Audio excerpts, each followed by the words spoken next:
Covid ಸಂಕಷ್ಟದ ಸಂದರ್ಭದಲ್ಲಿ ದಕ್ಷಿಣ ಕನ್ನಡ ಜಿಲ್ಲಾ ಜಾನಪದ ಪರಿಷತ್ನ ಅಧ್ಯಕ್ಷ ಪ್ರವೀಣ್ ಕುಮಾರ್ ಕೊಡಿಯಾಲ್ಬೈಲ ಹಾಗೂ ಸ್ನೇಹಿತರ ತಂಡದಿಂದ ಬಡವರಿಗೆ ಸಹಾಯ ಮಾಡುವ ಮೂಲಕ ಸಮಾಜಮುಖಿ ಕಾರ್ಯದಲ್ಲಿ ತೊಡಗಿಸಿಕೊಂಡಿದ್ದಾರೆ. ಮಂಗಳೂರು ನಗರದಲ್ಲಿರುವ ಬಡವರಿಗೆ ಆಹಾರ ಕಿಟ್ಗಳನ್ನು ನೀಡುವ ಮೂಲಕ ಸಾಮಾಜಿಕ ಕಾರ್ಯದಲ್ಲಿ ತನ್ನನ್ನು ತಾನು ತೊಡಗಿಸಿಕೊಂಡಿದ್ದಾರೆ. ಕೋವಿಡ್ ಸಂದರ್ಭದಲ್ಲಿ 10 ಮಂದಿ ಸ್ನೇಹಿತರಿಂದ ಈ ಕಾರ್ಯವನ್ನ ಮಾಡಲಾಗ್ತಾ ಇದೆ. ತೀರಾ ಬಡತನದಲ್ಲಿರುವ 250ಕ್ಕೂ ಅಧಿಕ ಕುಟುಂಬಗಳಿಗೆ ದಿನಸಿ ಕಿಟ್ಗಳನ್ನು ವಿತರಣೆ ಮಾಡುತ್ತಿದ್ದಾರೆ.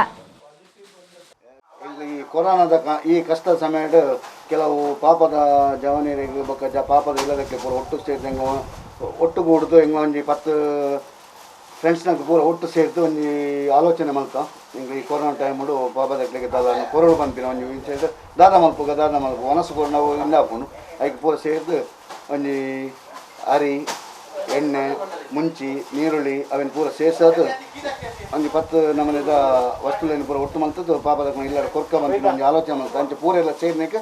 ಒಂದು ಕಾಸು ಪೂರ ಬರ್ತದೆ ಒಂದು ಸೇರಿದು ಸುಮಾರು ಒಂದು 250 ಜನಕ್ಕೆ ಇಲ್ಲೆಲ್ಲ ಹೋದು ಅಕ್ಲ ಕಷ್ಟದಕ್ಲಿಗೆ ಪೂರ ಏರು ಕಡು ಬಡವೇರು ಏರು ಇನ್ನುಳ್ಳೇರು ಏರೆ ಅವಶ್ಯಕತೆ ಉಂಡು ಅಕ್ಲೆ ಕೊರ್ಪ ಮಂದಿನ ಉದ್ದೇಶ ಹಿಂಗೆ ಮಲ್ತದ ಈ ಕಾರ್ಯಕ್ರಮ ಹಿಂಗೆ ಯಶಸ್ವಿ ಆಗ್ತದೆ ಹಿಂಗೆ ಪ್ರಚಾರಕ್ಕೋಸ್ಕರ ಹಿಂಗೆ ಮಲ್ತು ಒಂದು ಮಾನವ ದೃಷ್ಟಿ ಈಗ ಮಹಾಮಾರಿ ಕೊರೋನಾದ ಒಂದು ಇನ್ನಕ್ಕೋಸ್ಕರ ಅವರೆಲ್ಲ ಕಷ್ಟಡಲ್ಲ ನಮ್ಮಲ್ಲ ಕಷ್ಟಡೇ ಇಲ್ಲ ಅಂಡಲ್ಲ ಕೊರೋಡ ಬಂದಿನ ಒಂದು ಉದ್ದೇಶ ಕೊರೋನದಿಲ್ಲ.